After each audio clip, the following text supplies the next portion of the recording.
विदुर नीति 3रा अध्याय। धृतराष्ट्र ने कहा, महाबुद्धे, तुम पुनः धर्म और अर्थ से युक्त बातें कहो, इन्हें सुनकर मुझे तृप्ति नहीं होती। इस विषय में तुम अद्भुत भाषण कर रहे हो। विदुर जी बोले, सब तीर्थों में स्नान और सब प्राणियों के साथ कोमलता का बर्ताव, ये दोनों एक समान हैं, अथवा कोमलता के बर्ताव का विशेष महत्व है। विभो, आप अपने पुत्र कौरव पांडव दोनों के साथ समान रूप से कोमलता का बर्ताव कीजिए। ऐसा करने से इस लोक में महान श्रेयस प्राप्त करके मरने के पश्चात आप स्वर्ग लोक में जाएंगे। पुरुष श्रेष्ठ, इस लोक में जब तक मनुष्य की पावन कीर्ति का गान किया जाता है, तब तक वह स्वर्ग लोक में प्रतिष्ठित होता है।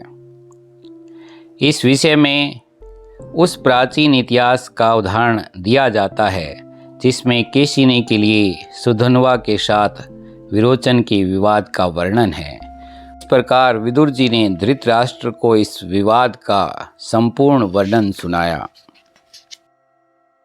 के बाद विदुर जी कहते हैं, राजेंद्र, आप पृथ्वी के लिए झूठ न बोलें। बेटे के स्वार्थवश सच्ची बात न कहकर पुत्र और मंत्रियों के साथ विनाश के मुख में न जाएं। देवता लोग चरवाहों की तरह डंडा लेकर पहरा नहीं देते। वे जिसकी रक्षा करना चाहते हैं उसे उत्तम बुद्धि से युक्त कर देते हैं। मनुष्य जैसे जैसे कल्याण में मन लगाता है, वैसे ही वैसे उसके सारे अभीष्ट सिद्ध होते हैं। इसमें तनिक भी संदेह नहीं है। कपटपूर्ण व्यवहार करने वाले मायावी को वेद पापों से मुक्त नहीं करते, किंतु जैसे पंख निकल आने पर चिड़ियों के बच्चे घोंसला छोड़ देते हैं, उसी प्रकार वेद भी अंत काल में उसे त्याग देते हैं। शराब पीना, कलह, समूहों के साथ वेर, पति पत्नी में भेद पैदा करना, कुटुंब वालों में भेद बुद्धि उत्पन्न करना, राजा के साथ द्वेष, स्त्री और पुरुष में विवाद और बुरे रास्ते, ये सब त्याग देने योग्य बताए गए हैं। हस्तरेखा देखने वाला, चोरी करके व्यापार करने वाला, जुआरी, वैद्य, शत्रु, मित्र और नर्तक, इन सातों को कभी भी गवाह नहीं बनाएं। आदर के साथ अग्निहोत्र, आदर पूर्वक मौन का पालन, आदर पूर्वक स्वाध्याय और आदर के साथ यज्ञ का अनुष्ठान, ये 4 कर्म भय को दूर करने वाले हैं। किंतु वे ही यदि ठीक तरह से संपादित न हों तो भय प्रदान करने वाले होते हैं। घर में आग लगाने वाला, विष देने वाला, जारद संतान की कमाई खाने वाला, सोमरस बेचने वाला, शस्त्र बेचने वाला, चुगली करने वाला, मित्रद्रोही, पर स्त्री लंपट, गर्भ की हत्या करने वाला, गुरु स्त्रीगामी, ब्राह्मण होकर शराब पीने वाला, अधिक तीखे स्वभाव वाला, कोई की तरह कांय कांय करने वाला, नास्तिक, वेद की निंदा करने वाला, ग्राम पुरोहित, व्रात्य क्रूर तथा शक्ति रहते हुए रक्षा के लिए प्रार्थना करने पर भी जो हिंसा करता है, ये सब के सब ब्रह्म हत्यारों के समान हैं। जलती हुई आग से सोने की पहचान होती है, सदाचार से सत्पुरुष की, व्यवहार से साधु की, भय आने पर शूर की, आर्थिक कठिनाई में धीर की और कठिन आपत्ति में शत्रु एवं मित्र की परीक्षा होती है।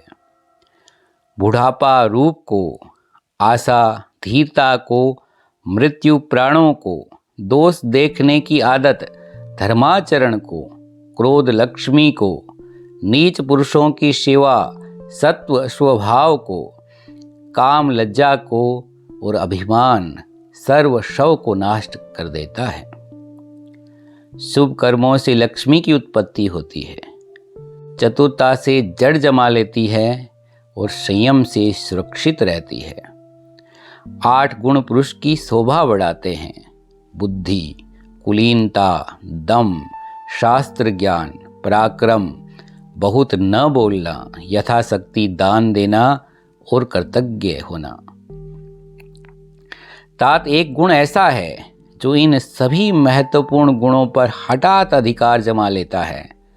जिस समय राजा किसी मनुष्य का सत्कार करता है, उस समय यह एक ही गुण सभी गुणों से बढ़कर शोभा पाता है।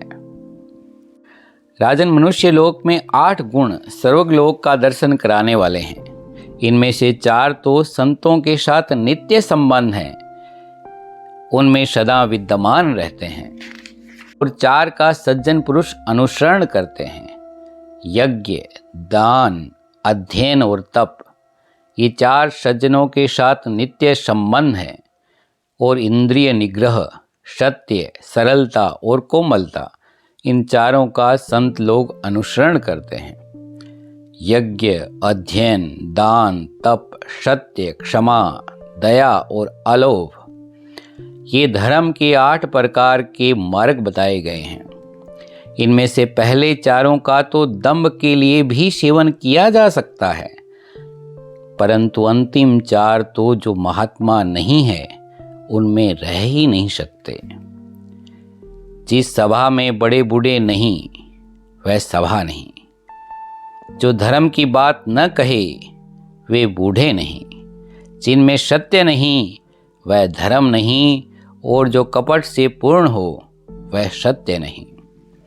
सत्य, विनय का भाव, शास्त्र ज्ञान, विद्या, कुलीनता, शील, बल, धन, शूरता और चमत्कारपूर्ण बात कहना, ये 10 सर्वज्ञ के साधन हैं। पाप कीर्ति वाला मनुष्य पापाचरण करता हुआ पाप रूप फल को ही प्राप्त करता है, और पुण्य कर्मा मनुष्य पुण्य करता हुआ अत्यंत पुण्य फल का ही उपभोग करता है। इसीलिए प्रशंसित व्रत का आचरण करने वाले पुरुष को पाप नहीं करना चाहिए, क्योंकि बारंबार किया हुआ पाप बुद्धि को नष्ट कर देता है। जिसकी बुद्धि नष्ट हो जाती है, वह मनुष्य सदा पाप ही करता रहता है। इस प्रकार बारंबार किया हुआ पुण्य बुद्धि को बढ़ाता है। जिसकी बुद्धि बढ़ जाती है, वह मनुष्य सदा पुण्य ही करता है। इस प्रकार पुण्य कर्मा मनुष्य पुण्य करता हुआ पुण्य लोक को ही जाता है। इसीलिए मनुष्य को चाहिए कि वह सदा एकाग्रचित होकर पुण्य का ही सेवन करे। गुणों में दोष देखने वाला, मरम पर आघात करने वाला, निर्दयी, शत्रुता करने वाला और शठ मनुष्य पाप का आचरण करता हुआ शीघ्र ही महान कष्ट को प्राप्त होता है। दोष दृष्टि से रहित शुद्ध बुद्धि वाला मनुष्य सदा शुभ कर्मों का अनुष्ठान करता है, महान सुख को प्राप्त होता है और सर्वत्र उसका सम्मान होता है। जो बुद्धिमान पुरुषों से सद्बुद्धि प्राप्त करता है, वही पंडित है, क्योंकि बुद्धिमान पुरुष ही धर्म और अर्थ को प्राप्त कर अनायास ही अपनी उन्नति करने में समर्थ होता है।